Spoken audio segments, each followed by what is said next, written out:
¿recuerdan? Y también que Dios está en Dios como el amante está en el que ama. ¿Ok?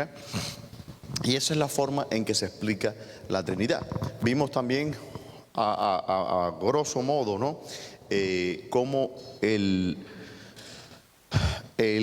concepto de conciencia, vimos que si Dios es una mente y si Dios es un intelecto, por tanto este intelecto tiene que haber una actividad, tiene que ocurrir un acto dentro de ese intelecto.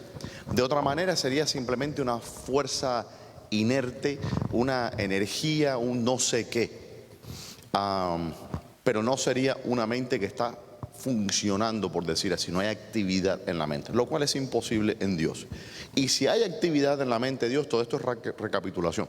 Si hay actividad en la mente de Dios, ¿cuál es la naturaleza de esa actividad? Bueno, hay una conciencia, pero conciencia es siempre conciencia de algo. ¿Okay? Cuando decimos que estamos conscientes, yo estoy consciente de ustedes ahora. Bueno, la conciencia es diferente a aquello de lo que yo estoy consciente. Sin embargo, no hay conciencia sin un objeto de la conciencia. ¿Okay?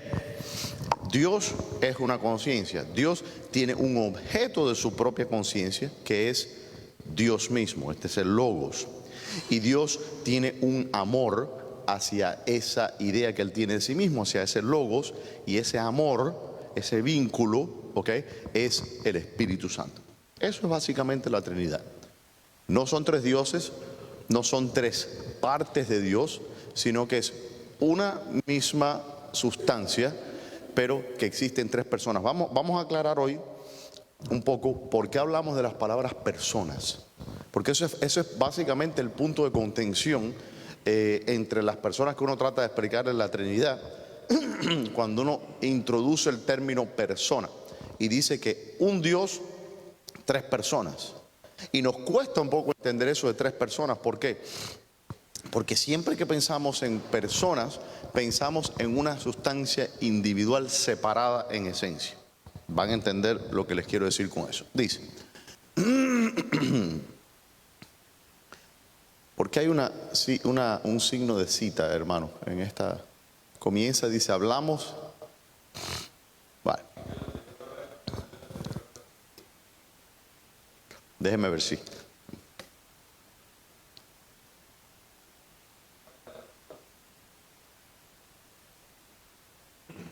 No. Ya está cerrado eso. Ok, bueno. Dice, hablamos que Dios existe en tres personas, sin embargo, no existen tres dioses. ¿Ok? ¿En qué forma podemos afirmar esto sin que sea contradictorio? Porque el ataque que hacen las personas hacia la Trinidad por los siglos, sobre todo en la era del alumbramiento o la era de la ilustración, en principios del siglo XVI, XVII, XVIII, 17 y 18, sobre todo en la era de la ilustración, se empezó a atacar a la doctrina de la Trinidad como algo contradictorio. De hecho, Jefferson, uno de los fundadores de este país, atacó a la Trinidad diciendo que era una de las doctrinas más irracionales que se habían inventado por el hombre. Ahora, ¿en qué forma se puede afirmar esto sin que sea contradictorio? Tenemos que empezar siempre con las definiciones. Las definiciones de las palabras tienen importancia. El filósofo británico John Locke decía que gran parte, si no todas, las contiendas y las guerras de los hombres se podrían resolver si solamente definiéramos las palabras con exactitud. A veces estamos enfrascados en un argumento y estamos peleando por una cosa y estamos usando diferentes definiciones. Y estamos como dicen los americanos, dicen que son dos navíos o dos naves pasando una al lado de la otra en la noche, sin tener un punto de encuentro o de conocimiento. Entonces, toda cosa que nosotros querramos entender, tenemos que comenzar siempre por definición. Vamos a empezar siempre con la definición. ¿Se acuerdan que cuando les di el estudio del bautismo, empecé con una lista de todas las veces que aparecía la palabra bautismo en la Biblia y de la definición y de su etimología? ¿Saben qué es lo que es etimología? ¿Quién me puede explicar qué es una etimología? el significado de la palabra. El significado, pero no solo significado, sino también el origen de la palabra. Cómo llegamos nosotros a tener esa palabra. Ahora, eso es algo importante que vamos a tomar en cuenta cuando decimos la palabra persona. ¿De dónde salió la palabra persona? Antes de eso, a mí me gustaría señalar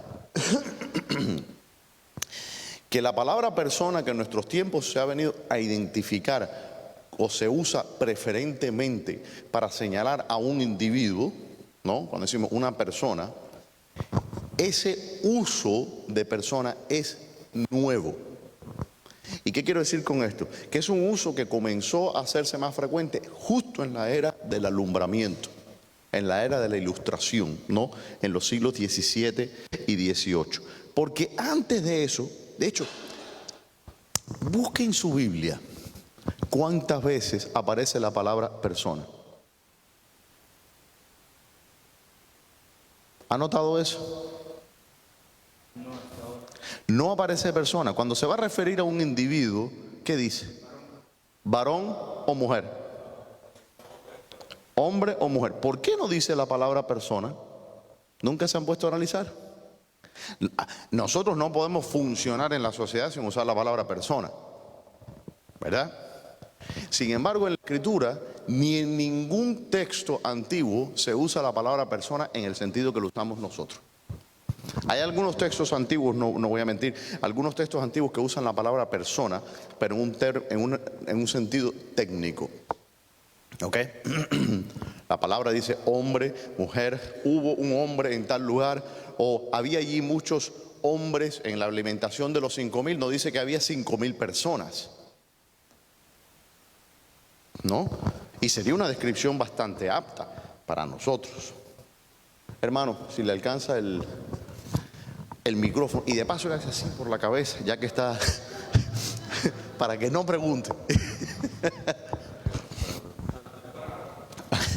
Amado pastor, no es por darle la contra, por si acaso, pero la palabra persona aparece varias veces, sobre todo en Levítico. ¿En dónde?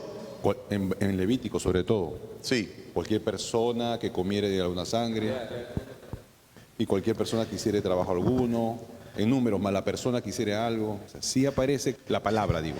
La palabra, sí, pero recuerde que ¿de qué traducción usted está leyendo? Bueno, claro, una traducción moderna. Ok, pero la palabra persona, cuando estamos, por ejemplo, si usted mira la palabra, me gustaría ver, usted puede buscar en el hebreo, hermano, el interlinear, a ver lo que dice en el hebreo, qué término usa. Si me lo busca, por favor.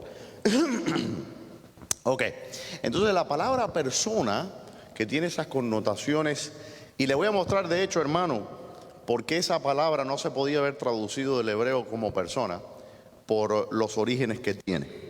Y va a ver porque la etimología de hecho es más tardía que los textos hebreos. Y no, con esto no quiero decir que es una mala traducción, fíjese. No estoy diciendo que no se debe usar la palabra persona. Simplemente le estoy señalando cuál es el origen etimológico de esta palabra, porque es importante. Y eso señala el entendimiento. No está mal traducida, pero vamos a ver por qué. ¿Lo pudo encontrar, hermano? Ok. Cuando lo encuentre, déjeme saber. Bien, dice, veamos primero, lo que quiero decirles es que en hebreo no hay una palabra para persona, ¿ve? Y en griego tampoco, pero vamos a entrar ahí. Dice, veamos primero qué es lo que no significa la palabra persona. Por ejemplo, no se denomina persona a un animal. Usted no dice que su perro es una persona, ¿verdad? U objeto inanimado. Este micrófono no es una persona. Pero sí se dice de un ángel, de un ser humano. Hermano, aquí le falta, no me le hizo update, o Dios. Ok. Pero sí se dice de un ser humano, de un ángel o de Dios. ¿Quién me puede decir sin leer? Bueno, a ver, aquí no dice. Ok, ahí está dando la definición, no lean. ¿Por qué no decimos que un perro es una persona? ¿Por qué? ¿No tiene qué? Razonamiento. No tiene razón. no tiene razonamiento.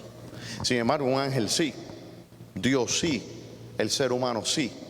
Entonces ahí vemos qué es lo que estamos tocando cuando hablamos de personas. Dice, aquí vemos la primera indicación: persona, dícese de un individuo, pero no todo individuo es persona, como ya vimos en el caso de los animales. Entonces vemos primero que la persona se está refiriendo a un individuo, pero a una clase especial de individuo.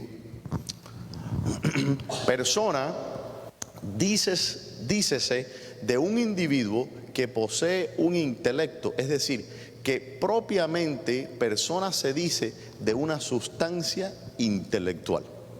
¿Ok? ¿Qué significa esto? De una sustancia que tiene razón. Los animales no tienen una sustancia intelectual. Tienen una sustancia animal en el término estricto de la palabra, animal porque posee un alma, un ánima, ¿ok? Entonces los animales poseen un alma, incluso me podría atrever a decir que incluso los animales poseen, sí. Pero hermano, si lo busca en Google es lo más fácil del mundo. Usted busca Google interlinear y busca el texto que le dijo el hermano y va a ver exactamente la palabra que fue traducida como persona, a ver cómo se traduce. Ok. Por satisfacción mía, no sé la respuesta a eso, fíjese. Estamos haciendo esto en vivo. Ok. Entonces, los animales tienen incluso hasta un entendimiento. El perrito, por ejemplo, tiene un amor hacia mí, un afecto, eso es verdad. El perrito tiene la capacidad no de amar en el sentido ágape, pero sí tiene la capacidad de amar en el sentido instintual o instintivo, ¿cómo se dice? Instintivo, ok, en el sentido instintivo. Entonces vemos que existe un entendimiento incluso en los animales, y obviamente existen los instintos básicos de los animales, pero lo que no tiene Fido es la capacidad, por ejemplo, de entender un concepto filosófico o de entender a Dios. Ellos a lo mejor entienden de alguna manera o tocan a Dios mentalmente en cierta muy distante forma, ¿no? Tal vez ellos entienden, por eso los animales se someten a los hombres y temen incluso de los seres humanos. Ellos vean tal vez en nosotros la imagen de Dios, pero no tienen un concepto. Los animales no tienen concepto, ¿ok? Que el concepto es una categoría puramente intelectual. Entonces, por tanto, el gatito... Pastor. Sí. Ajá. Según aquí Levítico 7, capítulo 7, versículo 27, la palabra strong, 5.3.15, dice que esa palabra persona es nefesh. Ajá. Se lo pronuncia bien. Y dice criatura que respira. Dice usado muy ampliamente en sentido literal. Ok, la traducción repite nuevamente, criatura que respira. Sí, y también dice abajo aliento, alma, Sí. ánimo, corazón. O sea, son como, Que digamos, también tiene eso, la etimología, la palabra cuello. Se usa la misma palabra, si no me equivoco. dice corazón, dice cuerpo, dice hombre interior. Ok, pero lo que está viendo básicamente que la definición de toda criatura o todo ser viviente, etcétera, que esa es una escritura que vemos muchas veces en la escritura, que dice todo Eva, por ejemplo, cuando dice Eva, lo que lo dice en griego, dice que Eva es la madre de todos los seres vivientes. Ahora, obviamente Eva no es la madre de los monos, ni de los delfines, pero lo que se está refiriendo de todo ser viviente se está refiriendo. Sin embargo, esa definición, que es el punto que le quería demostrar, hermano, que la palabra persona como una sustancia intelectual, okay, la palabra persona en sí no existe en la escritura, ni puede existir tampoco. Le vamos a mostrar por qué, porque tiene una etimología más tardía. La palabra de neshes que usted estaba comentando, hermano, se está refiriendo a todo ser viviente, pero en el sentido no sé si usted estaría de acuerdo conmigo, Pastor Ismael, en el sentido orgánico, por decir de la palabra, en el sentido de vida, ¿no? Pero no en el sentido, es decir, no podemos derivar de ese término una sustancia intelectual individuo. ¿Me entienden lo que le quiero decir? Porque bajo esa definición, ese neshes puede caer incluso, obviamente en el contexto no se aplica, pero pueden caer los animales, los seres vivientes, es decir, los seres humanos, etc. Ok, bienvenidos hermanos, amén. Entonces, vemos que, aunque sí, como les comentaba, nada más que quiero aclarar, que hay una de las biografías, si no me equivoco, y aquí no me citen en esto, pero una de las biografías de la autobiografía de Julio César, creo que usa la palabra persona, ¿ok? En varias ocasiones. Ok, dice, persona dícese de un individuo que posee un intelecto, es decir, que propiamente persona se dice de una sustancia intelectual. ¿Es un ángel una persona? Sí, claramente que sí, un ángel posee un intelecto, una sustancia intelectual. Ustedes entienden cuando yo les digo la palabra sustancia a lo que nos estamos refiriendo, porque este término es importante en entender la Trinidad. ¿Saben qué es una sustancia? ¿Quién me puede decir qué es una sustancia? Y no estamos hablando de la clase de química que usted tomó en la secundaria. ¿Ah? Algo que existe, algo que tiene una naturaleza, ¿no? Por ejemplo, si nosotros decimos que, qué sé yo, que hay una sustancia, no necesariamente. Es decir, Sustancia es algo que está contenido en otra cosa. Eso tiene tal sustancia. bueno, sustancia, y está aludiendo un poco al significado griego, ¿ok? De ahí viene el latín substancia, sub, debajo de stancia. Entonces la sustancia es lo que los griegos, cuando se hizo en el concilio de Nicea, la fórmula decía, ¿cómo era? Minusia, tria, hipóstasis. ¿Okay? La palabra persona que usamos nosotros en latín es una traducción de hipóstasis en griego. ¿Okay? Y la palabra hipóstasis en griego se traduce literalmente al latín substancia. Sustancia. Hipo, ¿qué significa? El prefijo hipo, no es hipopótamo. Debajo de. Si usted tiene hipotensión, ¿qué significa? Aquí el doctor, la presión está baja. Ahora, hipostaseo, ¿qué significa stasis? Le voy a dar otra palabra bíblica que está transliterada al español. Cuando nosotros decimos que alguien es un apóstatas, ¿qué significa eso? Apó significa desde. Stasis significa aquello que está firme, ¿ok? O aquello que sostiene. Apó significa caer de la firmeza, ¿no? Por eso dice Pablo, cuidar que algunos dicen no caigan de la gracia. Eso es lo que es apostasía. Ahora, hipóstasis, ¿ok? Que ahí viene, en los teólogos usan el término unión hipostática, ¿ok? Se refiere a que esto es una hipóstasis, es un substrato de una sustancia. Entonces tenemos de una esencia, de una esencia. Entonces tenemos, lo que dijo Nicea fue, una esencia, 3 sustancias. El problema es, y Agustín aclara esto, que la palabra sustancia, ya para el tiempo de Agustín, de hecho, que no fue mucho después de Nicea, acarreaba otra connotación diferente a la que tenía en el griego original. Esto es un poco confuso y yo no quise escribir todo esto aquí porque la verdad que el punto que yo quiero mostrarles, mire, el hábito de tener lo que es el acondicionamiento clásico, me estaba arreglando la corbata, se me olvidó. Bien.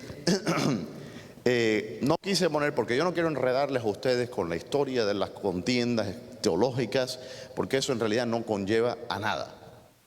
Yo quiero que ustedes entiendan, en cuanto a esto es posible, la Trinidad, primera para ustedes mismos, para que puedan tener sentido cuando lean la Escritura, y segundo, para que puedan presentar defensa de la fe nuestra. Incluso con esta simplificación que estamos haciendo, es difícil muchas veces comprender esto. Y esta es la versión de preescolar, ¿ok? Pero yo no quiero enredarle con datos históricos que en realidad no ayudan mucho. Sí les doy sus datos históricos, pero no entrar mucho en esas contiendas ni en terminologías que ofuscan más que esclarecen. Entonces, bueno, pero la razón por la que hipóstasis, que literalmente significa sustancia en latín, se dejó de usar fue porque la palabra sustancia en latín, y ya para el tiempo, por ejemplo, Agustín, significaba lo mismo que esencia. Cuando nosotros hablamos cuál es la sustancia de la cosa, estamos preguntando cuál es la esencia de la cosa. Entonces, incluso en español, sustancia y esencia son sinónimos. En griego no. Y en el latín temprano tampoco.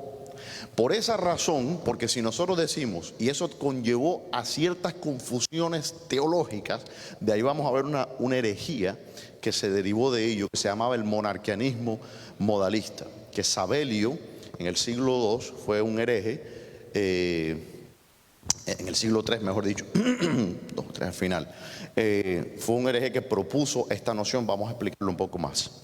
Pero precisamente porque si decimos que es un usía es esencia, tria hipóstasis, 3 sustancias.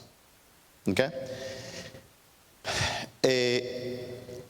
En el sentido clásico del entendimiento en el griego era entendible. Ahora, si lo traducíamos al lenguaje nuestro, como lo entendemos estos términos hoy día, sería una esencia, 3 sustancias. Es decir, es lo mismo. Y eso entonces conlleva a una confusión, porque estamos diciendo que el Padre, Hijo y Espíritu Santo son 3 esencias, que no lo son. Dios es uno, ¿ok?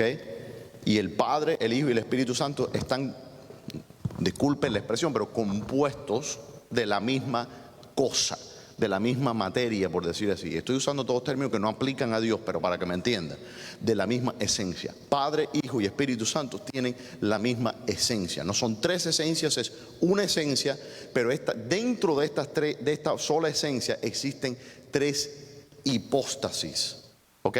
O 3 sustancias individuales, que ese es el punto que queremos expresar. Un poco confuso, pero hay que hacer esa aclaración simplemente porque los términos han cambiado un poco. Hermana ahí me mira como diciendo, ¿estamos? ¿Me comprendió o quedó? Usted, hermana, me está expresando bien.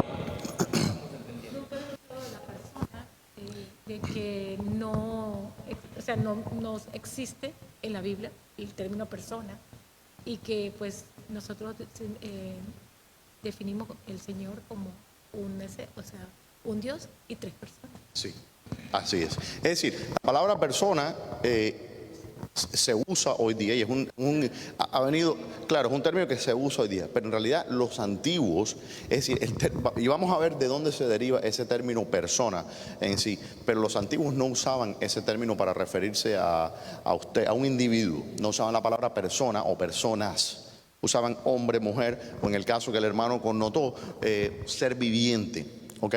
Pero eso dista del término más preciso de persona. Y vamos a ver por qué llevamos al término de persona. Ok. Bien, ¿alguno tiene alguna pregunta hasta acá? Alirio. No, un bostezo nada más. Ok. Cuidado con la doctrina del alirianismo. Bien, ¿no hay pregunta? ¿Todos están lo suficientemente confundidos? Perfecto. Pastor, avancemos. Pastor, entonces. una pregunta. Y en el caso de estos herejes, o sea, que evidentemente a lo mejor trataron de usar la lógica común o el sentido común o tratar de que el ser humano pudiese entender a Dios, por decirlo de alguna forma. Estos herejes, muy bien, si en algún momento se arrepintieron, genuinamente pudieron creer, no estamos hablando de que el hecho de cometer una herejía necesariamente lleve a una persona sentenciada, a menos que esa persona termine muriendo, ¿sabes?, con esa misma afirmación y convicción. ¿Hay alguna forma, digamos, a través de la historia de que alguno de estos herejes se haya arrepentido, que haya cambiado de parecer? Los archiherejes, ¿no?, como les digo yo, históricos, no hay ningún dato de que se hayan arrepentido, por lo menos a mi conocimiento. Praxeas, por ejemplo, que fue el que introdujo, como vamos a ver, la doctrina del monarcanismo en Roma, Sabelio, es decir, los grandes herejes de esta doctrina específica, incluso a Arrio, no hay récords de que se hayan arrepentido. Ahora, yo quiero hacer una anotación también, por eso es que vamos a hacer hincapié en una herejía específica que vamos a ver ahí, porque muchas veces nosotros, involuntariamente, o tal vez por nuestra ignorancia o por nuestra incapacidad humana, sostenemos doctrinas que son técnicamente heréticas. ¿Ok? Por ejemplo, cuando un hermano viene y trata de defender la Trinidad y le explica a una persona y dice, bueno, Dios es como el agua, ¿no?, que es el sólido, líquido y gaseoso. Bueno, ese ejemplo es de hecho un ejemplo que está apoyando una doctrina herética. Ahora, el hermano no lo sabe, el hermano entiende, como todos nosotros entendemos extremadamente limitadamente, el misterio de la Trinidad. Ahora, yo creo que el problema del hereje no es tanto el mal entendimiento, sino el hecho de que están yendo en contra de la sabiduría y el consenso de la iglesia, que es el consenso del Espíritu Santo, eso es uno, y de la Escritura, por tanto, tuercen o sacan de contexto ciertos textos, ese es lo segundo. Y lo tercero es la intransigencia o la incapacidad de querer recapacitar o pensar su postura. El orgullo es la indicación más grande de un hereje. El orgullo es la indicación más grande de un hereje. Entonces, yo creo que más bien lo que condena al hereje no es tanto en sí que cometió un error teológico. Todos nosotros tenemos o hemos estado o incluso estamos con ciertos errores teológicos, porque dice, ahora vemos oscuramente. Yo he tenido a veces debates con hermanos que me dicen, no, porque nosotros ya lo tenemos perfectamente completa la sabiduría y te entendemos. Bueno, que entendemos todos los misterios. Y tú le dices, no creo, hermano, no creo. Cristo es Cristo y Dios es Dios. Y yo soy yo. Y mi mente es torpe. Y mi mente es bruta. Y mi mente está limitada por naturaleza desde que Dios la creó en sí. Porque a veces pensamos, yo he escuchado esto muchas veces en los círculos cristianos, no, porque Adán tenía como que esta mente casi divina, ¿no? Y no hay que olvidar que Adán es una criatura, ¿ok? Y tenía limitaciones inherentes. Esas limitaciones fueron impactadas aún más, por supuesto, después de la caída y por el pecado que nos asedia. ¿Por qué? Porque nuestra mente, después de la caída, se volvió una mente carnal, animal y diabólica. Se revirtió, ¿no? Entonces, sí. Hablando de Adán, tal vez la persona... No me hable de Adán, háblame de la Trinidad. Sí, por eso, pero la persona que dice que tenía una mente divina está en un error doctrinal, porque realmente hay creador y criatura. Sí. Pero la pregunta que tengo es, yo he oído decir que la mente de Adán era una mente brillante, sobresaliente, sí, que a través de ¿cómo se dice?, del tiempo, sí, el ser humano se ha degenerado, ha perdido esas habilidades, pero que él tenía en sí una capacidad sobresaliente por ser una criatura especial. Eso es cierto, ¿verdad? Mire, yo no sé porque yo no conocía a Adán y no le hice una evaluación psicométrica para ver cuál era el índice de inteligencia de nuestro padre Adán. Entonces, pero lo que sí le puedo decir es que es esto. La Biblia no nos dice eso. No estoy diciendo que no sea el caso. Pero la Biblia no nos habla de las capacidades cognitivas de Adán después de la caída, ni antes ni después. ¿Ok? Sí vemos que incluso después de la caída, Adán tuvo comunión con Dios. Es decir, no comunión en el sentido de afecto, de intimidad, pero sí pudo ver a Dios. Vio a Dios, Dios le vistió de las pieles, ¿cierto? Entonces, yo no sé si esas habilidades, la capacidad intelectual en sí fue disminuida. Yo sí, lo que sí estoy seguro es que las habilidades intelectuales fueron subordinadas a las pasiones animales. ¿Ok? Claro, claro. Ahora, que el hombre es menos inteligente ahora de lo que era Adán, eso es una pregunta. Y yo lo he escuchado mucho en círculos cristianos. Yo no sé. La respuesta es que yo no sé. Y la realidad es que la Biblia no nos dice.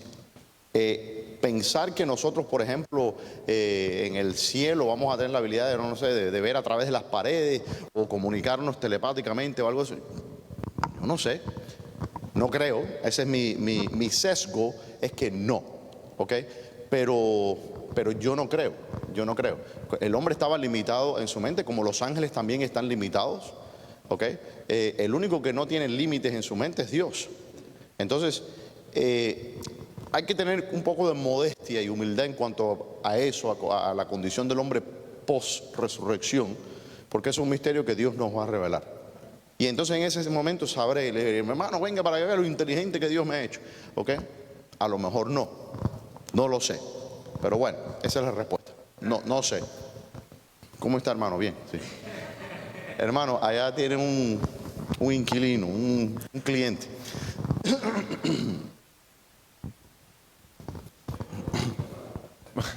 Pastor, ciertamente en la palabra del Señor sí se podemos decir, no sé cuál es la inteligencia o la sabiduría, pero aparte inteligencia de la que habla la palabra del Señor, pero sí se entiende que de las dos razas, por así decirlo, que hay en este mundo, la raza caída y los que somos del Señor, entiendo que el Señor le proporciona mayor intelecto, por así decirlo, apertura, porque perdemos algún tipo de necedad por el orgullo que nos envanece. Entonces sí llego a entender, no sé qué tipo de intelecto se refiere específicamente, yo sé que hay varios tipos de ellos, pero no hablo de conocimiento, no hablo de mayor capacidad, pero hay un tipo de intelecto que la palabra del Señor sí habla de los que entienden las cosas del Señor. Es más, también habla de una torpeza que está relacionada con la caída del hombre. Sí, pero está hablando en términos, hay una distinción entre, y la Biblia misma habla de esa distinción entre inteligencia y sabiduría. Usted puede ser una persona extremadamente inteligente, ¿ok? Usted puede tener un 160 en la escala de inteligencia. Y sin embargo puede ser una persona extremadamente necia. Una cosa no tiene en realidad nada que ver con otra. Entonces cuando la Escritura nos está hablando de eso específicamente, a eso es a lo que se refiere. O usted puede tener una persona que a lo mejor no tiene grandes dotes intelectuales, sin embargo es una persona profundamente sabia. Y esa es la sabiduría del Señor que vemos, por ejemplo, yo he escuchado predicaciones de pastores que no han tenido en realidad mucha educación formal. Y les digo que el Espíritu me ha hablado, que uno dice, esto es Dios hablando aquí. Y sin embargo el hombre no tiene muchas letras, mucha preparación. Y hay personas que son brillantes, y sin embargo tienen la necedad de... Mire el ejemplo del diablo. El diablo es brillante, tiene unas capacidades intelectuales increíbles. Y sin embargo es necio en cuanto a la sabiduría de Dios, ¿no? Entonces, yo creo que es más bien lo que está hablando, refiriéndose a eso, pero no en sí a la capacidad cognitiva del hombre. Si vamos a tener una capacidad cognitiva exponencial, maravilloso, me encantaría. Si no, no importa, estamos con el Señor. Pero lo que yo sí quiero afirmar es que en la Biblia no nos dice que después de la caída Adán perdió sus capacidades intelectuales o cognitivas.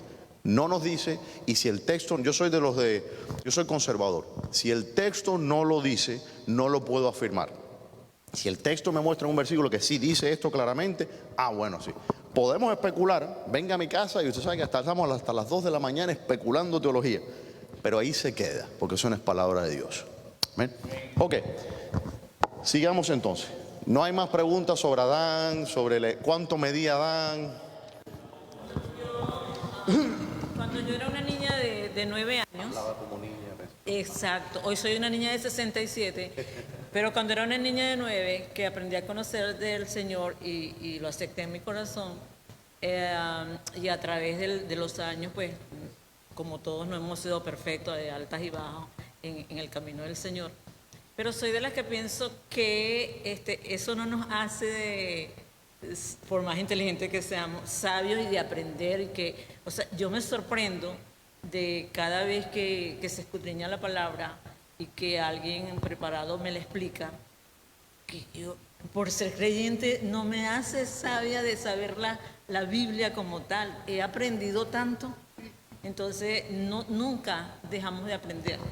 No hay, es una cosa, yo la escritura a veces, yo la leo, y todos hemos tenido esta experiencia. Usted lee la Biblia, el mismo versículo usted se sabe de memoria, y usted lo lee y el Señor le saca. Y a veces usted está en un proceso en su vida, lee el mismo texto y el Señor es palabra viva. Es una cosa increíble, ¿no? Entonces, no hay sabio, tan sabio en el mundo que ya va a entender la Biblia a cabalidad. Eso no existe. El que se crea que a veces hay personas que me dicen, no, yo me he leído la Biblia. No, yo puedo enseñar una cotorra a recitar la Biblia completa también, eso no da nada. El problema es no la letra, sino el espíritu de la palabra. Y ahí es donde está la cosa. Ese espíritu, cuando uno lee un versículo que el Señor sabe, a veces uno está pasando por algo en la vida o en tu situación y lees un versículo específico y eso era para ti. El Señor, entonces, cientos de veces. ¿Ya? Por eso digo, la sabiduría continúa. Vemos que la sabiduría está en el principio, dice en el libro de Proverbios, con el Señor. Dios crea con sabiduría el mundo. Ese es el gran logos, ese es el Hijo, ¿no? Y vemos que ese logos, dice, estaba en todo hombre que viene a este mundo, ¿no? Eso es muy interesante. En el siglo II hubo una serie de teólogos que se llamaban los teólogos del logos. Entre ellos se encontraban Justino Mártir, Ireneo, Ignacio, y ellos escribieron maravillosamente sobre ese concepto del logos, ¿no? Les insto a leer eso Sobre sí. el punto que comenta la hermana, el misionario y predicador George Mueller dice la historia que él leyó aproximadamente durante su vida 200 veces la Biblia completa. Y decía él que cada vez que la leía, para él era como si estuviese leyéndola por primera vez. Y estamos hablando de 200 veces completas en su vida, no es cualquier cosa. Así mismo es. Y no eso, la Biblia es como, tiene niveles, y no es solamente que la Biblia en sí, porque es palabra viva, sino también que a medida que el Espíritu Santo va obrando en nosotros, y nosotros crecemos en sabiduría espiritual, podemos ver cosas, porque el Espíritu Santo va corrigiéndonos la miopía espiritual que tenemos. Y antes nada más que veíamos aquí, pero de repente poco a poco se empieza a extender. Exacto. Y entonces cada vez vemos más y más, ¿no? Hasta que lleguemos a la perfección cuando el Señor venga y seamos glorificados, ¿no? Y entonces entenderé cómo fui conocido.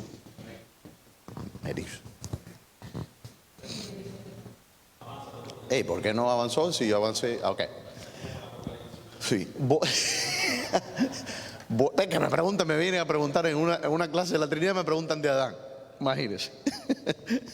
Dice, Boecio, Boecio fue, no se sabe si fue mártir o no, a él lo mató el rey porque lo acusaron falsamente de haber cometido traición.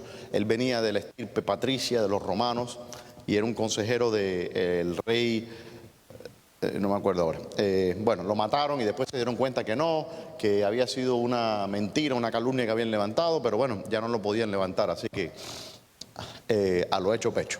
Pero bueno, Boecio fue un teólogo cristiano y él escribió un tratado contra Eutico, ¿no? Contra Eutiken en latín, que es contra una de las herejías, contra Nestorio, contra los nestorianos, y también escribió un libro muy famoso que se estudia en filosofía, se llama La Consolación de la Filosofía. Bueno, un personaje muy importante en el siglo VI. Dice, Boecio esclareció los términos y sus etimologías. Y aquí es donde vamos a entrar sobre la palabra persona, ¿de dónde viene? Dice, hemos encontrado la definición de persona. ¿Ok? Dice, la sustancia individual de una naturaleza racional, lo que hemos estado diciendo. es una sustancia individual de una naturaleza racional.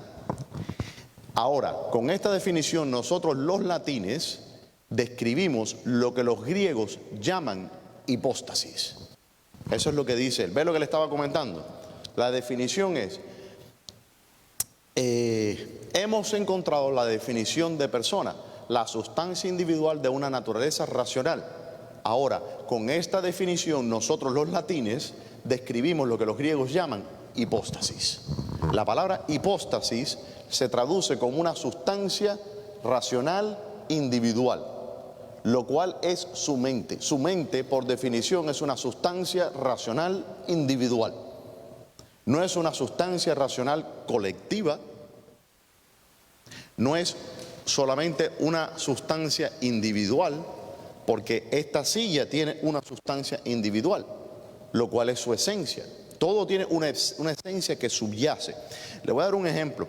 Cuando usted piensa en la silla, mire esa silla que está frente a usted o al lado, lo que sea. Mire esa silla, cierre los ojos, imagínese la silla. Hay algo de la silla, ¿ok?, que está en su mente. ¿Qué fue lo que usted, cuando usted concibe un concepto de la silla, qué es lo que forma ese concepto?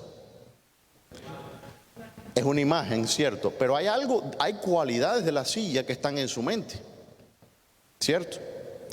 Aquí nos llamó a eso, dice adequatio res et intellecto, dice la adecuación de la cosa y la mente. Es decir, cuando usted piensa en la silla, ¿usted tiene la materia de la silla en su mente? No. ¿Qué fue lo que usted tiene? Usted hizo una abstracción, de ahí viene la palabra a lo que es algo abstracto. Usted abstrayó o abstrajo. Ya nos estamos metiendo en el español. Yo vine a los 13 años, hermano. Discúlpeme. Usted abstrajo algo de la silla que entró en su mente. Allá hay algo de la silla en su mente. Esa es la única manera que usted puede entender esa silla. Ahora le pregunto, ¿los átomos de esa silla entraron en su mente? Obviamente que no. La silla sigue estando ahí. ¿Qué fue entonces de la silla que entró en su mente para crear una idea de la silla? No, la función es parte del concepto de la silla. La imagen. Es más que la imagen. Porque con la imagen, bajo el concepto de silla, no es solamente una imagen. Porque si yo le digo, creo un concepto de un Arangramenauer. Exacto, acabé de inventar esa palabra. Entonces usted dice, ¿pero qué es eso? Creo una imagen del Arangramenauer. No puede, ¿por qué? Porque no tiene las otras cualidades. La silla es lo que dice el hermano, tiene función. Pero ese concepto de función está sumido a la imagen que usted ve o a la idea que usted tiene de una silla. Porque una silla es para sentarse. En este caso está hecho de plástico, está hecha de... Todos esos conceptos están contenidos en su idea de la silla. Y es exactamente eso lo que se abstrae de la silla. La esencia en sí es lo que podemos, que es una sustancia no material. La mente está compuesta de una sustancia inmaterial, por tanto puede abstraer lo inmaterial. Obviamente no es la silla, son los átomos, eso queda ahí. Yo, de hecho, puedo destruir esa silla y aún usted tiene la idea de la silla. Entonces, en ese sentido es lo que estamos hablando, que es una sustancia individual o una hipóstasis que los griegos están hablando. Entonces, el concepto de la mente como una sustancia intelectual pura que sobrevive a su muerte física, de la misma manera que la idea o el concepto de esa silla sobrevive a la destrucción de esa silla. Pero hay un concepto que no es material, que es lo que nosotros tenemos en nuestra mente. Y eso es con lo que transacta nuestra mente, con conceptos inmateriales. De hecho, Freud, que él era un ateo, él decía, ¿a dónde va un pensamiento cuando es olvidado? ¿Y de dónde viene cuando es recordado? Él no podía entender ese concepto. Porque obviamente sin una explicación de un alma o de una sustancia individua intelectual es imposible explicar esto simplemente reduciendo las funciones mentales a disparos electroquímicos en las neuronas de un cerebro. Imposible. ¿Ok? Bien, entonces vemos ahora, pues la palabra persona ¿ok? Se deriva, aquí seguimos citando a Boecio, ¿ok? Dice, la palabra persona se deriva de las máscaras, persone, del latín. Vamos a entender esto. En las tragedias y comedias usadas para representar los personajes. ¿Ve por qué yo le explicaba, hermano, que esta palabra no existía en el mundo antiguo? Porque la derivación, de hecho, viene, lo vamos a ver ahora, del uso que se le daba en el teatro griego. Dice, en las tragedias y comedias usadas para representar los personajes, pues se usaban personare. Cuando usted estaba en el teatro griego, no había micrófonos, pero se usaban máscaras para que en el fondo pudiesen escuchar como un altavoz lo que hablaban los actores, ¿no? Personare, para sonar. Ya está viendo la etimología de dónde se está derivando. Bien, dice, en las tragedias y comedias se usaba representar los personajes, pues se usaban personare para sonar. Los griegos también llaman a estas máscaras prósopa. Y prósopa es una palabra que significa pro. ¿Qué significa pro? El prefijo pro. El otro después, antes. Delante de. Sopa es ¿qué cosa? Rostro, cara. Claro. Por ejemplo, ¿cómo es que se dice cuando hay por ejemplo, un daño cerebral? Decimos, por ejemplo, en el lóbulo occipital, decimos que las personas no tienen la capacidad de reconocer el rostro de las personas, de la fisionomía de las personas. Se llama agnosia, pero es un tipo de agnosia que se llama agnososopia, que es la incapacidad de percibir o de reconocer, identificar a las agnososopias, ¿no?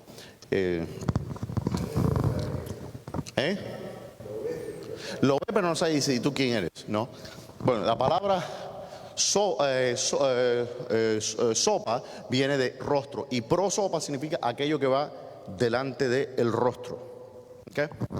Dice, del hecho, dice, los griegos también llaman a estas máscaras prosopa, del hecho que se ponían sobre el rostro para esconder el rostro del actor. Pero los griegos llamaban más claramente la subsistencia individual de una naturaleza racional con el nombre de hipóstasis. De hipóstasis. Falló ahí, pero bueno, ¿qué es esto que está aquí? Entonces vemos aquí, ¿de dónde se derivó la palabra que nosotros usábamos todos los días para describir personas? Personas eran precisamente cuando los griegos en el teatro, por ejemplo, se disfrazaban de los dioses o de los héroes griegos para hacer las tragedias o las comedias. Se ponían máscaras. ¿Qué pasó? ¿La aprieto aquí? No. No, tenemos tiempo. ¿Qué hora es? Hay 43. Tenemos 2 minutos. Bueno, aquí vemos. Esto es una imagen. De hecho, esto está en Roma. Esta imagen que usted ve aquí es un mosaico que se encontró en la villa del emperador Alejandro. Y esos son, ustedes reconocen esto, porque muchas veces que se ponen en los teatros, se pone la prósopa, ¿ve? Que es aquí es una tragedia y esto es la comedia, la cara triste y la cara, ¿no? Entonces eso es un mosaico de las máscaras teatrales que se usaban. Entonces estos griegos, actores griegos, usaban estas máscaras como si se pusieran la sustancia. Entonces ya estaban actuando como si fueran ese individuo. Y de ahí viene entonces el uso de la palabra persona para nosotros. ¿Entendieron más o menos? A mí me pareció que es importante hacer esa aclaración etimológica para que entendamos por qué se usa la palabra persona para referirse a Dios. ¿Okay? ¿Alguien tiene alguna duda referente a eso? Que viene del teatro, entonces, el concepto o el nombre de persona viene de un teatro, de cómo nosotros nos referimos al Señor como tres personas. Es decir, bueno, y a nosotros mismos, yo le digo a usted es una persona. Porque, ¿qué es lo que hace el actor en el teatro, en la comedia o en la tragedia? Él está personificando, está instanciando a un Dios o lo que sea. Okay. En el caso de Dios tiene una esencia divina. Y esa esencia divina está siendo instanciada o individuada en tres personas. ¿Por qué nosotros nos referimos entonces con ese término si no viene como espiritual, digamos? Bueno, ¿sabe cuántos términos nosotros usamos que no vienen del término espiritual? Sí, hacia Dios. Le voy a dar un ejemplo. La palabra Dios, ¿de dónde viene? De Deus, en latín. Pero ¿de dónde está en la Biblia? Porque en el... Ajá. ¿Y qué nombre se usa ahí en ese principio creó Dios? No dice Dios. La palabra Dios viene de Theos. Y Theos era como los griegos se referían a las divinidades paganas. Entonces, la palabra, por ejemplo, Hades. La palabra Hades es una palabra griega que se refería al mundo bajo de los paganos. Entonces, hay muchos términos que se han derivado. Es imposible no usar, por ejemplo, no puede haber un lenguaje netamente espiritual, porque entonces no hay una conexión entre... Lo que no entiendo es como a referirse al Señor, o sea, como lo explicar Dios en tres personas. Dios. Yo pienso que, disculpa, pastor, yo pienso que la hermana lo que quiere decir es que como el cristianismo llegó entonces a incluir en la escritura la palabra persona, si conocían la etimología de la palabra. No, es que bueno, porque es una descripción apta. Es decir, no es que los cristianos dijeron, a ver, ¿qué término vamos a utilizar? A ver, en el teatro se usa eso. No, ya ese término se usaba. Esta es la etimología de dónde viene. Entonces, este cristiano del siglo VI lo que nos está diciendo es, esta es la derivación de la palabra, ¿por qué se usa persona? Cuando se empezó a usar la palabra persona, no se usó para describir a Dios, sino a la sustancia intelectual humana, a nosotros mismos. Entonces se dijo, ok, entonces vemos que, ¿qué término vamos a usar? Y esto es lo que pasó en Nicea. ¿Qué término vamos a usar para describir a la divinidad? Con las limitaciones obvias que existen. Entonces dijeron, si usamos esto connota esto que en realidad no es bíblico. Si usamos esto, tampoco es bíblico. Lo que sí vemos es que el Padre, el Hijo y el Espíritu Santo actúan como individuos, pero no son tres cosas separadas. La confusión viene porque en el ser humano la esencia, ¿ok?, y la sustancia están divididas. ¿Qué ejemplo le pongo? Todos nosotros los seres humanos compartimos de una misma esencia, que eso es lo que corresponde a la especie. Somos de la especie humana. La esencia corresponde a la especie, que es el género general, ¿no? Ahora, nosotros, todos los de la especie, nosotros no somos especies diferentes, somos de una misma especie, una misma esencia, todos tenemos la misma esencia humana, pero somos tres individuos completamente, múltiples, 8 billones de individuos separados. En el caso de los ángeles, por ejemplo, como habíamos hablado hace varias semanas, tiene no sé cuántas legiones de ángeles que existan, pero cada ángel es su propia especie, porque es creado inmediatamente, es una creación inmediata. En el caso del hombre no, sino que es una generación progresiva. Entonces, cuando nosotros usamos la palabra persona para describir a una de las personas, pues, o de las hipóstasis en la misma esencia, es una misma esencia, pero dentro de esta misma esencia hay una dinámica, como habíamos descrito, está la conciencia, el objeto de la conciencia y el amor hacia aquel objeto de la conciencia. ¿Cómo llamamos a estas tres distinciones que existen en el Señor, en Dios, en la mente divina? ¿Qué nombre le damos? Entonces, ahí nos quedamos cortos en cuanto a nuestra naturaleza humana, porque el nombre más apto que usaron en aquel entonces fue la palabra persona, precisamente porque, como yo le explicaba al hermano, no tiene las connotaciones de un individuo humano, sino que era una sustancia puramente intelectual. Entonces, cuando alguien decía persona, no se estaba refiriendo a la parte orgánica o animal de un ser humano, sino que se estaba refiriendo solamente a la parte intelectual, a la sustancia intelectual. Y por eso es que se decide usar esa palabra. No era lo mismo que decir, por ejemplo, un Dios en tres seres. No, eso no. Eso es una herejía. Es decir, es un ser. Dios, cuando decimos la esencia corresponde al ser. Por eso nosotros decimos del humano que es un ser, esa es la esencia, humano. La distinción en Dios es que en Dios el ser o la esencia, dentro de esa esencia, es una sola esencia, pero hay tres sustancias individuales.